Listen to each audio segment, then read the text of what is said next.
BBC Sounds. Music, radio, podcasts. Travel in your own world, ran the slogan for noise-cancelling headphones on sale in the duty-free lounge. It's hard to get excited about departing from Gatwick Airport, especially so early in the morning. After years of travelling together, even before we were married, Rachel and I had grown used to this haunted shopping mall of a building. The deep red sky over the grey concrete expanse of North Terminal looked cold and forbidding. Rachel smiled and took another photograph of me refusing to smile back. We were on our way to Switzerland to spend a week walking in the mountains. In my carry-on luggage was a copy of Friedrich Nietzsche's Daybreak. This often overlooked early work was the first to show his gathering maturity as both thinker and writer. It was also my holiday reading. Beach blanket Nietzsche, Rachel joked. Like the dawn breaking over Gatwick, sharing your leisure time with Friedrich Nietzsche takes some getting used to. Trust me, I know. All evidence suggests that the 19th century German philosopher was a morning person. The start of a day offered more than just the promise of brightness and light and the chance of another beginning. For Nietzsche, it was also a highly revealing personal metaphor.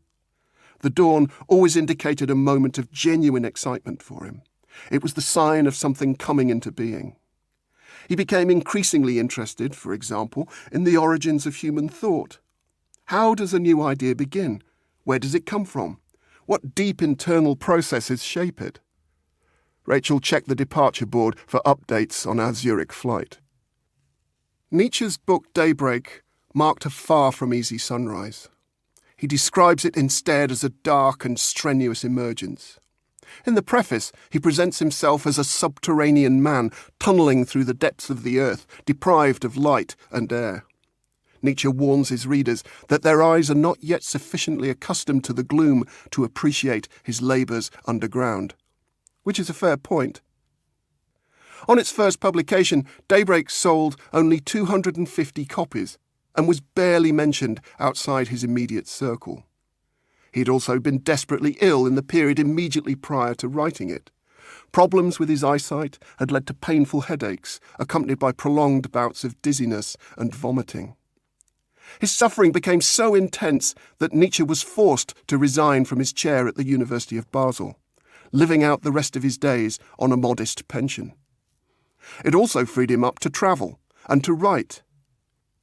Every new day begins in darkness. The sun was high in the sky by the time Rachel and I landed in Zurich. There was more than enough light to notice a thin, unexplained trail of blood that we found ourselves following all the way from the customs hall to the main exit. The dark sense of isolation that opens Nietzsche's Daybreak stayed with us for the onward journey. I made a good start on the book as our train slowed to a crawl, came to a complete stop, then began crawling again. Rachel slept while I read. The rest of the carriage was plugged into their phones. I happened to glance up from my page long enough to see what had been delaying us. There was a body under a white sheet lying on a stretcher close to the tracks, a small group of railway employees standing over it. A strange, wind-blown spray of litter was scattered across the scene. The carriage remained focused on their phones. After a long detour, we arrived late in the little village of Murren, high up in the Berner Oberland. The evening sky was already drawing down, and the hotel staff had started to worry about us. They'd heard about the incident. Rachel and I dined alone, the other guests having retired early. Darkness slowly covered the peaks across the valley, leaving only a black outline against the night sky. All that remained was the single light of a distant meteorological station. I thought about the body laid out by the railroad tracks and Nietzsche tunnelling relentlessly under the mountain. "It's wonderful to be gone," Rachel murmured. I understood exactly what she meant. Illness is something you emerge from. It takes effort. Nietzsche's weak health was both his curse and his salvation. Each pain-drenched, sleepless moment left him alone with himself. He had no choice but to take everything he thought and felt seriously. Nietzsche dismissed his doctor's advice to rest, insisting instead that travel was the best cure. He spent entire summers walking in the forests and mountains of Switzerland, marching about, as he called it in a letter to his mother. It's not hard to picture Nietzsche striding across some alpine meadow, an above-ground version of his relentless underground tunnelling. It's easier still to see a connection between walking and writing. My own notebooks are filled with drafts of sentences hastily scribbled down on some mountain path. In his book Daybreak, Nietzsche demonstrates a flexibility of tone and suppleness of expression that seem to have been worked out not on the page, but in the open air. You can hear the solitary walker speaking when he observes that we always express our thoughts only with the words we have to hand. Then he adds, as if in conversation with himself, that we can only ever have the thoughts for which we already have the words. Even in translation, Nietzsche is a remarkable stylist, stating his thoughts clearly and in the simplest possible terms, as direct and undeniable as the landscape that produced them. On our morning walks around the village of Mürren, the silence of the peaks was emphasised by the roaring of waterfalls and the whirring of insects in the summer heat, the very soundtrack of solitude. From time to time, Rachel and I would pause to read for a while, jot down notes or take photographs. On our first day, we heard a woodpecker in the forest, then saw it dart against the grey-green trees, noticed butterflies and mushrooms clustered around a patch of shade. Nietzsche's Daybreak marks the beginning of what he called his campaign against morality, a theme he returned to again and again in later books. The darkness of his thinking on the subject is dazzling. Morality was, in his view, the seducer of modern thought. It offered an idealised, which is to say false, sense of who we are. The entire history of Western philosophy, from Plato to Schopenhauer, has been littered with attempts to establish what separates good from evil, vice from virtue. Moral law, Nietzsche asserts, defies reason. Nothing is handed down from on high. No timeless command dwells inside our hearts. For Nietzsche, our individual moral sense is influenced far more by our health and digestion, the local climate, and our social status than by any metaphysical prompting. Our most secret urges, sensitivities, and desires are hardened in permanent principles by virtue of this process. Walking and writing help to compress your thinking into concise, precisely worded statements. You barely have time to let your heart rate drop as your pen skitters across the page of an open notebook, the sun burning your neck. Meanwhile, Nietzsche strides ahead.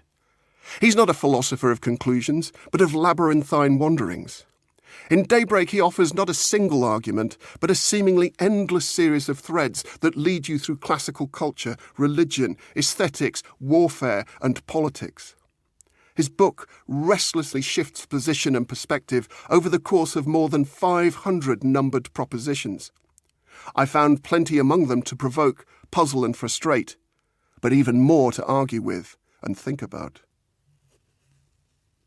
With the sun already climbing high towards noon, Rachel and I lost our way among the trees above a cable car station and followed a trail deep into the forest.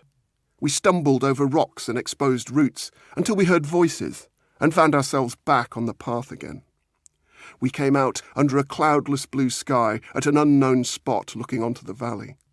On the opposite side from us, a glacier, dark blue and grey with dirt, was transforming itself into a waterfall of melted ice. Did Nietzsche pause before just such a panorama when he wrote down a warning against what he called picturesque morality? Was he seduced too by a landscape like this? Or did he fight to suppress his feelings rather than place his trust in them? Rachel and I rested for a while. The mountain breeze felt cool upon our faces, almost dreamlike in its lightness. Towards the end of our stay, we attempted to find a path up to the glacier along steep inclines and across open meadows. It took most of a morning. We barely saw another soul. The increased altitude left our heads spinning. Our ears rang with the distant roaring of water coming off the slowly melting ice. The ground started to become more uncertain under our feet. We held on to each other, walking hand in hand nervously along the upward trail. I could barely raise my eyes from what lay immediately in front of us to glance up at the ridge above, so icy and stark and devoid of vegetation. Were we at the top of the mountain or under it? Nietzsche's terse aphoristic approach is at times a dizzying assault upon the reader. 1 minute you're with him, burrowing underground deep inside his moral mine. The next you're surveying the entire landscape from above, alone and transfixed, marvelling at how a glacier turns into a waterfall. The effect is both unsettling and exhilarating. I could now see how Nietzsche's illness, like my intense bout of altitude sickness, affects judgment.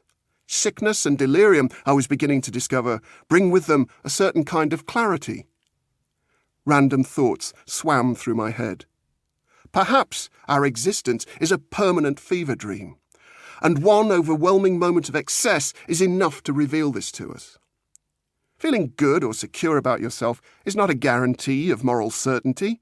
It's just a reassuring personal narrative that is both stupefying and false. Morality seduces our thinking in the same way that sleep does, creeping slowly upon us until we are no longer aware of the world. But once our senses are set spinning, things no longer seem so fixed. Our lives are revealed to be fables that we construct out of the mad flux of experience. And morality simply is an attempt to fabricate something stable and permanent out of that. In other words, we don't wake from the permanent fever dream, but awake into it. This is how I interpret the passage in Daybreak, where Nietzsche writes about what he describes as a totality of drives shaping and supporting our moral assumptions. Drives cannot be reasoned with or argued against, and they cannot be ignored any more than my bout of dizziness could be. Rachel and I found a narrow path along the back of a ridge with a sharp incline on either side.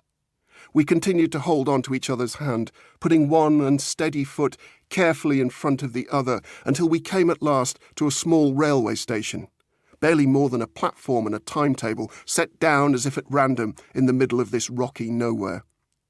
We sat together on a bench, shared some water, and waited for a train to take us back to our village, back to our hotel room, and some form of refuge. I couldn't help but think once again about the body I'd seen laid out under its white sheet beside the railroad tracks at the start of our holiday. The passengers around me had continued to be so absorbed in their own devices, caught up in what Nietzsche called in Daybreak their network of purposes. The monstrous scene that was unfolding outside the carriage window had failed to disturb them. They were each in their own world. Under the snow line, the sound of cows being herded in the meadows across the valley drifted towards us. The shouts of herdsmen calling out to each other in the clear afternoon air, and the mad clatter of cowbells swinging on the animals' necks, reminded me of a Tibetan funeral rite. The world that I'd just discovered was starting to level off again, and Nietzsche was still marching somewhere far ahead of me. "Are you glad you came here?" Rachel said softly. "Because I am."